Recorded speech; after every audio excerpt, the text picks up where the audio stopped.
Zohran Mamdani stood backstage at the New York Times town hall, his navy blue kurta jacket crisp, breath steady, but heart-pounding, as Vivek Ramaswamy's voice thundered through the speakers. The biotech entrepreneur and former GOP presidential candidate was already on stage, confidently proclaiming, "Mamdani is just another socialist ideologue with no grasp of how national security or economic strength actually work." The crowd reacted with a sharp intake of breath, half cheers, half groans. From behind the curtain, Mamdani could see Ramaswamy, sharply dressed in a slate gray suit, working the audience with practiced hand gestures and that unmistakable smirk. "He's all slogans and no strategy," Vivek added with a mocking chuckle. Typical of someone who's never had to make a serious decision under pressure. The conservative section of the audience roared in support. But what Vivek didn't know was that Mamdani had come prepared, with something that could dismantle Ramaswamy's entire narrative. As the New York State Assemblyman gripped the folder in his hands, his eyes narrowed, not in fear, but in focus. This wasn't just another forum. This was the moment to challenge Ramaswamy on a national stage and do it with facts. When the moderator finally declared, "And now joining us, Assemblyman Zohran Mamdani," the crowd turned toward the side of the stage. Mamdani stepped out slowly, composed and calm under the glaring lights. His poise had been forged not in think tanks, but on the streets of Queens, organizing tenants and speaking out against unjust policing. At 33, he carried the presence of someone both rooted in grassroots truth and ready for a broader stage. This wasn't a debate to him, it was a reckoning. His tailored kurta jacket paired cleanly with an understated lapel pin, and his posture was calm but firm. Unlike Ramaswamy, who had spent years building his brand in elite finance and right-wing media circles, Zohran Mamdani represented something newer, and for many, something disruptive. Elected in 2020 as part of a wave of democratic socialists in New York, he had quickly gained a reputation for being direct, principled, and unafraid of controversy. His grassroots organizing background and insistence on policy over theatrics made him stand out, even in a crowded political landscape. As he took his seat across from Ramaswamy, the visual contrast was striking. One polished and media-trained, the other steady and backed by lived experience. Chris Wallace introduced Mamdani as a rising voice in state politics and a fierce advocate for housing justice and democratic reform. "Thank you for having me," Mamdani said, placing a thick folder beside him on the table, his tone even. "I've been listening closely to Mr. Ramaswamy's remarks, and I'm looking forward to setting the record straight." Backstage, one of Mamdani's aides quietly passed a note to the production staff. "Stand by for Exhibit A. Wait for his signal." The note referenced documents that, once revealed, could entirely change the direction of the confrontation. Everyone watching could feel the tension sharpening. This wasn't just political theater. This was about credibility, honesty, and who actually understood the mechanisms of governance and power. For Vivek Ramaswamy, this was about protecting the image he had cultivated. Bold outsider, national security truth-teller, the man who tells it like it is. For Mamdani, it was about challenging that narrative with facts and claiming respect for voices too often dismissed. What Ramaswamy didn't know was that Mamdani hadn't come to play defense. He had come armed with documentation that could unravel the very foundation of Vivek's critique. The room grew palpably tenser as Chris Wallace turned to Mamdani. "Assemblyman Mamdani," he said, "Mr. Ramaswamy has openly questioned your qualifications to speak on national security. What's your response?" Mamdani adjusted his microphone, his expression measured and unshaken. "First, I want to thank Mr. Ramaswamy for his time in public discourse," he began. "It's always helpful to hear from those who had, let's say, unique perspectives in past campaigns." The slight emphasis on unique drew uneasy laughter from the audience. Ramaswamy's grin faded ever so slightly.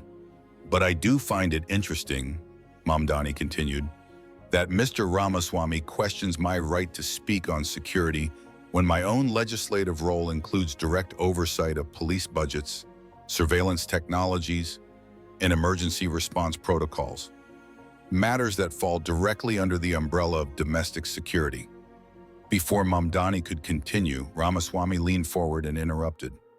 Oversight doesn't mean experience, Assemblyman, he said sharply. I've been in rooms where real-time intelligence shaped global responses. I've handled sensitive information. You've read reports. I've written them. There's a difference. A pocket of his supporters applauded.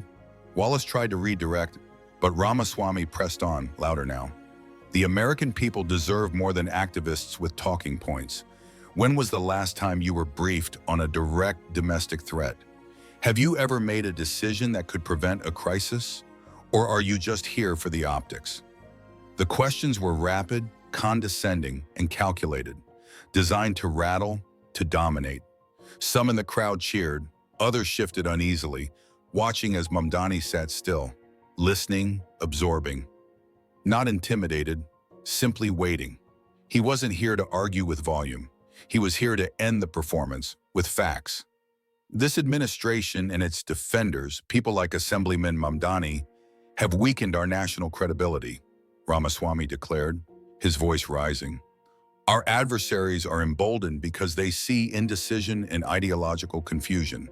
It's easy to criticize from the sidelines when you've never been in the game. Chris Wallace finally stepped in, cutting through the growing tension. Mr. Ramaswamy, let's give Assemblyman Mamdani a chance to respond.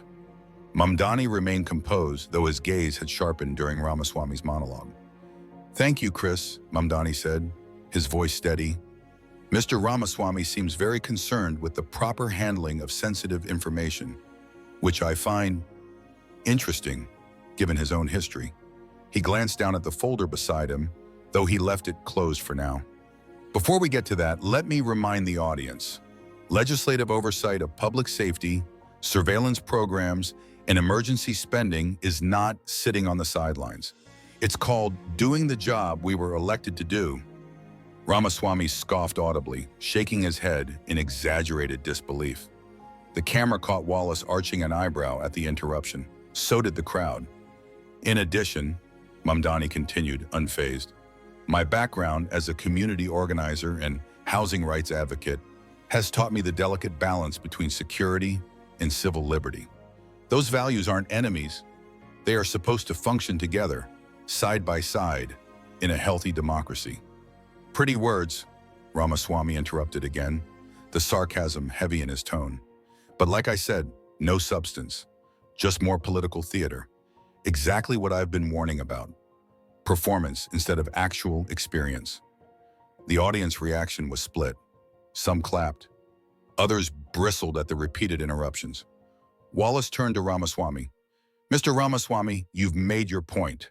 Please let the assemblyman finish his. Ramaswamy raised both hands in mock deference. By all means, maybe we'll finally get to something real. The camera lingered on Mamdani's face, not angry but patient, almost amused, as if he had been waiting for this exact moment. Since Mr. Ramaswamy is so invested in the proper handling of sensitive materials, Mamdani said evenly, his fingers brushing the folder's edge, perhaps we should take a closer look at his own record on that matter. The air in the studio changed, you could feel it. Ramaswamy's jaw stiffened ever so slightly. The rhythm of the evening shifted. Mamdani opened the folder and drew out several documents. Government seals, redactions, headings typed in all caps. The camera zoomed in just enough to show they were official. Mr. Ramaswamy, Mamdani said, his tone now clinical. Are you familiar with the Inspector General's report dated June 2022, specifically its findings regarding the unauthorized handling of sensitive material during your time consulting with Federal's transition teams? For the first time that night, Vivek hesitated. I'm familiar with a number of reports, Assemblyman. You'll have to be more specific. Mamdani gave a subtle nod to the production team. The large studio screen lit up behind them, projecting the cover page of the report in question.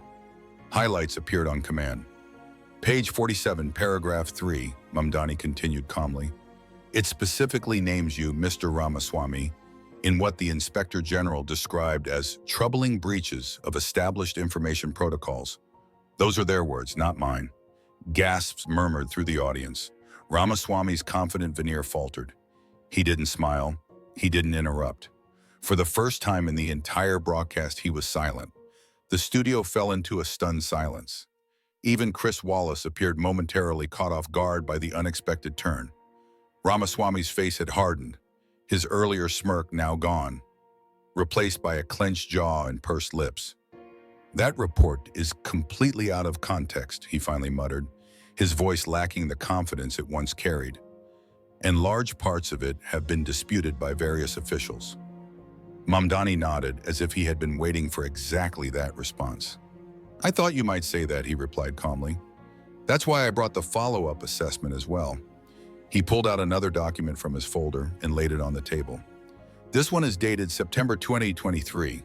It reaffirms the original findings and specifically states that the disputed portions did not include the sections related to your actions, Mr. Ramaswamy. The atmosphere shifted yet again. The audience leaned forward. Even Ramaswamy's supporters had gone quiet. They could sense what was happening. This wasn't the debate they had expected. "This is a political hit job," Ramaswamy snapped, his volume rising. "Typical left-wing tactics, dragging up irrelevant and misleading accusations to distract from their own failures." Mamdani didn't blink. "These are official government documents, Mr. Ramaswamy," he said. "If they've been debunked, I'd love to see the evidence, because so far, all I see are projections." Then turning directly to the audience, Mamdani's tone sharpened. "This is what happens when you mistake performance for substance. Mr. Ramaswamy questions my qualifications, while his own record reflects exactly the kind of reckless behavior he pretends to oppose." Half the room erupted into applause. The other half began shouting in Ramaswamy's defense. The sound swelled as Wallace struggled to maintain control of the room. Meanwhile, Ramaswamy's face had turned crimson. He was visibly rattled. His hands gripped the arms of his chair, his breathing tighter. The man who had entered the studio expecting an easy ideological takedown of a progressive opponent now found himself cornered by his own record. And Mamdani? He wasn't done. Not even close. As the audience calmed and Wallace regained his footing, Mamdani reached back into his folder. "There's more we should discuss, Mr. Ramaswamy," he said evenly. "Shall we talk about your testimony from last December, where you appeared to contradict your earlier statements regarding clearance protocols and internal disclosures?" Ramaswamy's expression changed again. His shoulders stiffened. This had spiraled beyond a policy debate. This was now a public unraveling. The studio was dead quiet. He sat frozen, eyes darting between Mamdani, Wallace, and the damning documents now projected in high definition behind them. Mamdani's voice was calm, steady, and devastating. "Let's be very clear about what's happening here," he said as he slowly stood up, claiming the stage. "Mr. Ramaswamy began this segment by questioning my qualifications to speak on national security and public oversight. He suggested I didn't understand the stakes, that I didn't respect the protocols, that I wasn't fit to weigh in." He gestured to the glowing report still displayed on the screen behind him. Yet these official documents, these records, clearly show that it was Mr. Ramaswamy who violated the very protocols he claims to defend. Not once, not hypothetically, but in writing during his time as a federal consultant. Chris Wallace, ever the professional, turned back to Ramaswamy. "Mr. Ramaswamy, would you like to respond to these allegations?" Ramaswamy straightened his tie, trying visibly to regain some control of the moment. But the silence that followed made it clear. Control had already shifted. "What Assemblyman Mamdani is doing," Ramaswamy snapped, "is exactly what I warned about. Taking isolated moments out of context to score political points. That report was clearly politically motivated." "Politically motivated?" Mamdani interjected, one eyebrow arched. "The Inspector General who authored that report was appointed by President Trump, the same president you advised. Are you suggesting your own administration's appointees were part of a conspiracy against you?" The question landed with a thud. Ramaswamy hesitated, visibly struggling to form a coherent reply. The audience watched silently, many with phones raised, recording what had become a nationally televised reckoning. Mamdani didn't wait. "Let me continue," he said, nodding to the production team. The screen behind them changed, now displaying a new document, a transcript from a congressional hearing. "This is from your sworn testimony before the House Oversight Committee, December 13th, Mamdani read aloud. his tone cool and deliberate. "I never shared any classified information outside of authorized channels." He looked up, locking eyes with Ramaswamy. "That was your statement, under oath. And yet, the Inspector General's report explicitly documents 3 separate instances where you did exactly that. Would you like to explain the discrepancy?" Ramaswamy's face turned a deeper shade of red. "This is absurd," he snapped. "You're cherry-picking and deliberately twisting the context." "I'm quoting you directly," Mamdani replied, voice firm but calm. "Your words, Mr. Ramaswamy, under oath." The contrast between them had never been clearer. Mamdani, composed and evidence-backed. Ramaswamy, unraveling under pressure. Even some of Vivek's early supporters in the room began to shift uncomfortably in their seats. But Mamdani wasn't finished. "What's more interesting," he continued, reaching again into the folder, "is what happened after these violations were reported." Another signal to the production team, the screen displayed an email thread, redacted in places, but clearly official. These internal communications show that, shortly after being notified of the security protocol breaches, you personally pushed to have the individuals who filed the reports reassigned to different departments. Some might call that retaliation, Mr. Ramaswamy. A ripple of gasps spread through the room. Even Wallace leaned forward, surprised. "That is a complete fabrication," Ramaswamy barked, his voice rising. "Those staffing decisions were made for operational reasons. They had nothing to do with those reports." Mamdani tilted his head slightly, unfazed. "Interesting," he said, producing another document. "Because I also have here the sworn affidavit of James Keller, former Deputy Director of Operations, who stated that you explicitly told him, and I quote, 'We need to clean house of anyone who doesn't understand how things work now.'" He looked up, voice razor sharp. This conversation allegedly took place 3 days after the first security violation was reported. The silence in the studio was total. Even Wallace seemed stunned, momentarily lost for words. Ramaswamy's supporters, once vocal, had grown quiet. Many were now looking away, shifting uncomfortably in their chairs. This is character assassination," Ramaswamy stammered, his composure fully cracking. "You come on national television with selectively edited documents and try to—" "They're not edited, Mr. Ramaswamy," Mamdani said calmly, cutting in. "They're the official record. And they paint a very different picture than the one you've been presenting to the American people about who is and isn't qualified to speak on national security."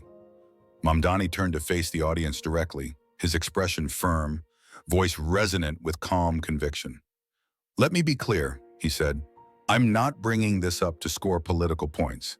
I'm bringing it up because public trust is too important to be compromised by hypocrisy. When Mr. Ramaswamy questions my qualifications, while his own record shows clear breaches of the very protocols he claims to defend, the people deserve to know that." The audience erupted in applause, not just from Mamdani's supporters, but from across the room. It was the unmistakable sound of authenticity cutting through performance. The applause wasn't partisan, it was instinctual. Chris Wallace, reclaiming control of the discussion, turned to Ramaswamy. "Mr. Ramaswamy, would you like to address these specific allegations regarding retaliation against whistleblowers?" Ramaswamy's color had faded from red to pale. He adjusted his microphone slowly, stalling. These are complex matters," he said, fumbling. "You can't reduce national security to sound bites. There are nuanced decisions involved, things that may look questionable to outsiders without full context." It was a dodge. Everyone in the room knew it. The audience responded with a few audible scoffs. The mood had turned. Mamdani saw his moment and delivered the final blow with surgical precision. "You know what, Mr. Ramaswamy? I actually agree with you on something." A pause. The room leaned in. "National security is nuanced. It is complex. That's exactly why it demands integrity, transparency, and accountability. It demands leaders who follow the very rules they insist others follow." He carefully straightened the stack of documents in front of him. "So when you question my qualifications to speak on these matters," he said, lifting his gaze directly at Vivek, Perhaps the better question is whether someone with documented failures in handling sensitive information should be the one casting those stones. The audience erupted again, louder than before. This time, many rose to their feet. The camera panned across stunned, awestruck faces, some shaking their heads in disbelief, others nodding with admiration. It was the kind of television moment people would replay for years. Ramaswamy sat frozen. The smirk that had defined his early swagger was gone, replaced by the rigid look of a man who knew he'd been thoroughly outplayed. What had begun as an attempt to discredit Zohran Mamdani had backfired into a full-scale reckoning of Ramaswamy's own record, live and in front of a national audience. Wallace, as poised as ever, attempted to close out with professionalism. "Mr. Ramaswamy, you have 30 seconds for a final response." Ramaswamy straightened his jacket, trying to muster what remained of his dignity. "The American people are smart enough to see through political theater," he began. "My record of service speaks for itself. I stand by it. What Assemblyman Mamdani conveniently leaves out are the many threats we neutralize, the reforms we—" "Your time is up, Mr. Ramaswamy," Wallace interjected smoothly. Then he turned. "Assemblyman Mamdani, your final 30 seconds." Mamdani gave a single nod, his expression solemn but unshaken. "I didn't come here to attack Mr. Ramaswamy personally," he began. "I came to defend the principle that oversight matters, that accountability matters, that following the rules matters, regardless of party or platform. When we reduce those principles to partisan games, the only losers are the American people." He paused briefly, then delivered his final line. "So yes, I will keep asking tough questions, not because I lack experience, but because holding power accountable is my job. It's what I was elected to do." The applause was immediate and thunderous. Even Chris Wallace appeared visibly moved, offering the faintest approving nod. As the camera pulled back into a wide shot of the studio, the story had written itself in one unforgettable image. Zohran Mamdani, standing tall, documents in hand, fully in command. Vivek Ramaswamy, seated, silent, and outmaneuvered. Ramaswamy slumped slightly in his chair, the picture of a man who had walked into a confrontation arrogantly and been utterly blindsided. A producer in the control booth signaled for a commercial break, but not before the cameras captured one final wide shot. The audience on their feet, phones raised high, documenting a moment they knew would dominate the internet within minutes. As the live stream cut to commercial, the studio buzzed with kinetic energy. Viewers were already uploading clips, their fingers moving furiously across glowing screens. Tweets, TikToks, and Instagram reels had exploded with captions like, "Zohran Mamdani just ended Vivek Ramaswamy's career in real time. You brought vibes, he brought documents." Production assistants scurried across the floor, many of them visibly stunned by how dramatically the segment had flipped. None of them, not even the moderators, had anticipated that a televised clash between an ambitious entrepreneur and a little-known state assemblyman would become a defining viral moment. Ramaswamy stood abruptly, ignoring the producer reaching out to fix his mic pack. His face was flushed, jaw clenched tight as he stalked toward the wings, surrounded instantly by aides. "Get me on the phone with Greg at Fox," he was overheard muttering. "We need to flip this narrative now." Meanwhile, Mamdani remained in his seat, calm and composed, quietly accepting a bottle of water from his aide. His expression revealed something between humility and quiet surprise at the overwhelming crowd reaction. Chris Wallace leaned toward him during the break, breaking character ever so slightly. "Assemblyman," he said, "that was unexpected." "Sometimes," Mamdani replied simply, "truth lands harder than rhetoric." Outside the studio, the digital wildfire had already begun. Within 5 minutes, hashtags like @Mamdani receipts and #Ramaswamy collapse were trending across platforms. The exact moment Mamdani revealed the IG report was being clipped, edited, captioned, and reposted with dizzying speed. One viral tweet showed a split screen. Left side, Ramaswamy smirking as he spoke condescendingly.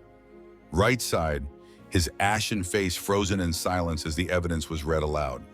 Caption: "How it started versus how it ended." Conservative influencers rushed to reframe the narrative, claiming Mamdani had ambushed Vivek with cherry-picked documents and gotcha politics. But even some right-leaning commentators were honest in their assessment. Ramaswamy walked into that, unprepared. Never underestimate your opponent. Basic strategy. As the show returned from break, Wallace welcomed viewers back with his usual deadpan professionalism. Well, I think it's fair to say we've had an illuminating conversation about national security and accountability tonight. The camera cut back to Ramaswamy, now returned to his seat, his posture rigid, his stare fixed forward. The cocky energy that had once filled his voice was gone. Wallace continued, "Before we open the floor to audience questions, I'd like to give Mr. Ramaswamy an opportunity to directly address the documents presented by Assemblyman Mamdani." Ramaswamy cleared his throat, clearly calling on his media training to regroup.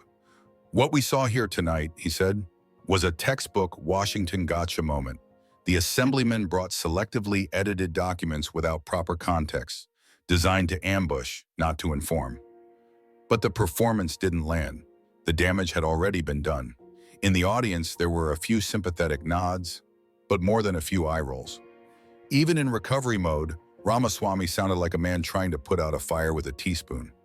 The matters referenced were administrative in nature," Ramaswamy said, his tone now more measured, "and they were resolved through the proper internal channels. This is exactly the kind of political theater that Americans are tired of."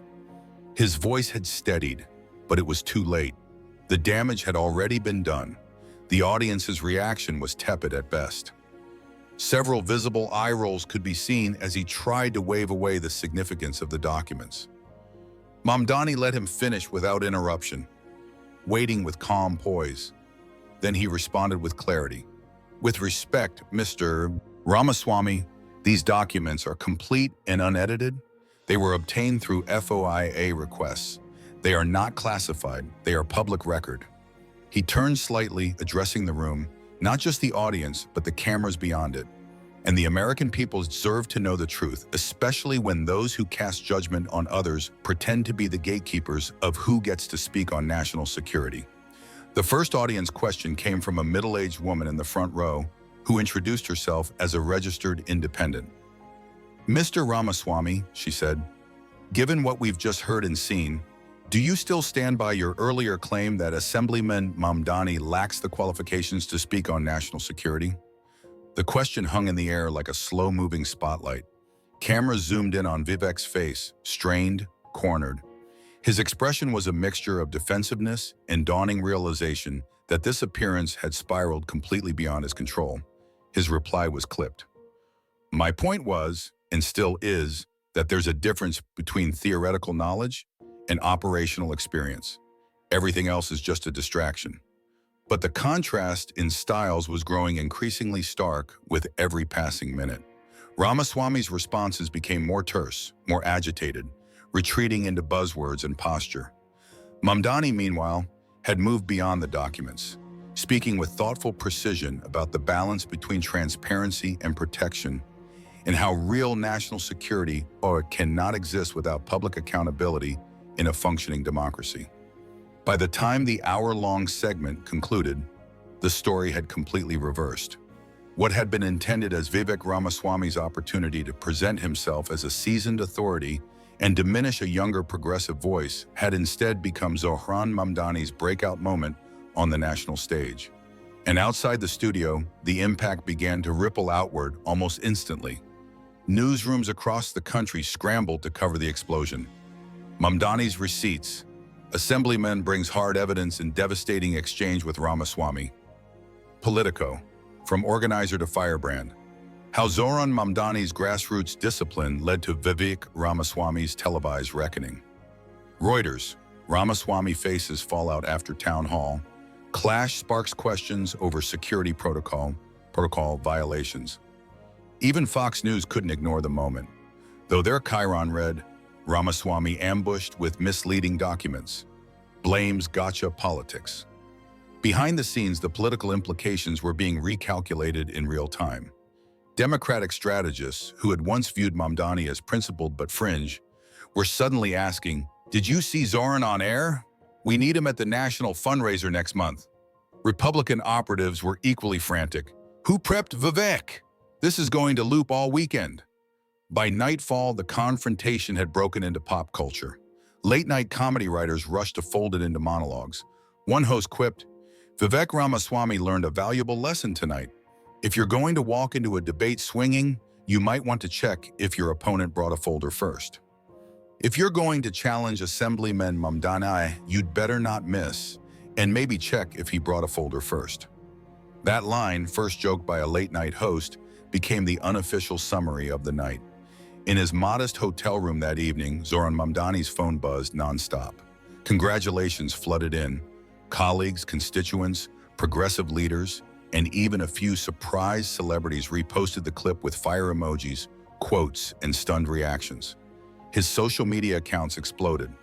Within hours, he had gained over 200,000 new followers. One message stood out from the pile, this one from House Democratic leadership. "Impressive work today. Let's talk committee strategy when you're back in Albany." For Ramaswamy, however, the aftermath looked very different. Conservative media outlets that once welcomed him began to go silent. Interview invites dried up. His phone lit up too, but most messages were from political allies asking some version of, "What happened? Why weren't you better prepared? Can this be spun?" In the days that followed, the confrontation took on a life of its own across American political culture. The phrase "bringing receipts" became shorthand for coming prepared, with facts, files, and unshakable evidence. A new meme format spread like wildfire. Vivek thought it would be a quick debate, then Mamdani opened the folder. T-shirts began to appear online with slogans like, "Check the documents," "Don't Ramaswamy this," "Bring Mamdani energy." But beyond the memes and viral edits, something deeper resonated with people. In workplaces, classrooms, organizing circles, and policy discussions, people referenced the moment when substance beat swagger, when being prepared, calm, and informed became more powerful than shouting or spin. Across the country, someone would inevitably say during a meeting, "Let's make sure we don't get caught off guard. Bring the Mamdani folder." But the most profound impact was on the two men themselves. For Zohran Mamdani, this moment elevated him overnight. What might have taken years of slow, local credibility building had happened in one electric hour of live television. He wasn't just a rising star anymore. He was a force. He had shown that he could go head-to-head with national names and come out on top, not by shouting, but by out-preparing. For Vivek Ramaswamy, the road to image recovery would be longer. The confrontation hadn't just bruised his pride. It had pierced his brand. The carefully constructed persona of the sharp, disruptive outsider had been cracked open by documented facts. Worse still, questions about his credibility now lingered in every future interview and campaign trail appearance. Whenever he mentioned security or discipline or competence, the internet answered with a reposted clip and a one-line caption, "Did you bring your folder this time?" 3 months later, when Ramaswamy was asked about the exchange in another interview, he tried to laugh it off. That's ancient history, politically speaking. But the internet, it turned out, had a much longer memory than most consultants anticipate. Meanwhile, Mamdani didn't coast on the fame. He returned to work and used his expanded platform to push harder for the causes he championed: housing justice, public transparency, and government accountability. When asked about the confrontation that launched him into national headlines, he responded with characteristic simplicity. "It wasn't about him, it wasn't about me, it was about the truth. That's what I'm here for. That's the goal." Bringing receipts. In an age of performative politics, viral outrage, and talking points, Zohran Mamdani didn't just win a debate. He reminded the country that preparation, facts, and composure still matter. And somewhere in America, in countless classrooms, meetings, and town halls, someone quietly opened a folder filled with research, ready to speak truth. With receipts. Don't miss our next breakdown of Washington's most jaw-dropping political showdowns. Hit subscribe and turn on notifications to stay ahead of the chaos. And drop a comment. Was this the most devastating takedown you've ever seen? Or just the beginning of a new kind of politics?